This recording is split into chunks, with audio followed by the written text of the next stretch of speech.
नमस्कार दोस्तों, स्वागत है आपका मेरे चैनल पे। दोस्तों, बहुत ही बड़ी खबर आ रही है इंडियन एयरफोर्स से और वो ये है कि हमारे LCA तेजस फाइटर जेट को एक और वेपन सिस्टम मिल सकता है, वो भी अमेरिका से। आज इसी के ऊपर बात करेंगे। चलिए दोस्तों, शुरू करते हैं। तो दोस्तों, इंडियन एयरफोर्स अब फैसला कर सकती है कि हमारे लोकली बने LCA तेजस कॉम्बैट एयरक्राफ्ट को American joint direct attack munition kit से लैस किया जाए, जिससे दोस्तों एनिमी के टारगेट को डिस्ट्रॉय करने की जो पिन पॉइंट एक्यूरेसी है वो LCA तेजस की ओर भी बढ़ जाएगी। और दोस्तों, सूत्रों से पता चला है कि इंडियन एयरफोर्स ने अभी थोड़े समय पहले ही इन joint direct attack munition kit के लिए कॉन्ट्रैक्ट साइन किया है। और इससे दोस्तों सबसे बड़ा फायदा ये होगा कि जो हमारे एयर टू ग्राउंड बॉम्ब है उनकी टारगेट को डिस्ट्रॉय करने की क्षमता और भी ज़्यादा बढ़ जाएगी। और स्पेशली दोस्तों, जिनका डिस्टेंस 80 किलोमीटर से ज़्यादा होता है, यानी जिनका इस्तेमाल 80 किलोमीटर से ज़्यादा की दूरी के लिए किया जाता है, उनकी एक्यूरेसी बढ़ जाएगी। और आप जानते हैं कि बालाकोट एयर स्ट्राइक में हमने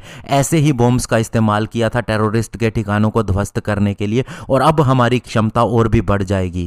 और इन किट से हो सकता है कि फ्यूचर में और भी फाइटर जेट को लैस किया जाए, लेकिन first priority light combat aircraft Tejas को दी जा रही है।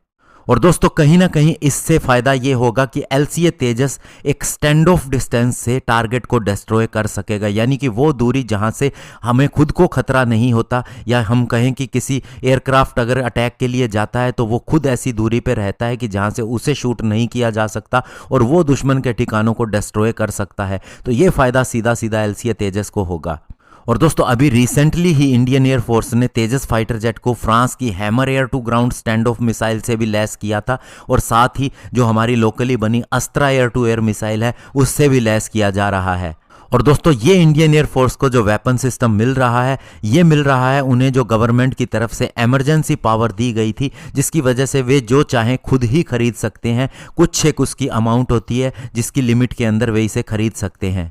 तो ऐसे में दोस्तों, बड़ी बात यह है कि इंडियन एयरफोर्स LCA तेजस फाइटर जेट को पूरी तरह से सपोर्ट कर रही है और इसके सारे मसल्स ऐड कर रही है, उसे मजबूत कर रही है। और अभी इंडियन एयरफोर्स को LCA तेजस MK-1A की पूरी डिलीवरी मिलने वाली है, यानी उनमें से 2-3 फाइटर जेट ही रह गए हैं जिनका निर्माण बाकी है और फ्लाइट टेस्ट होने बाकी है। और साथ ही इसके बाद में तेजस MK-1A का भी काम शुरू हो जाएगा और उसके बाद LCA तेजस MK-2 का काम भी शुरू होगा।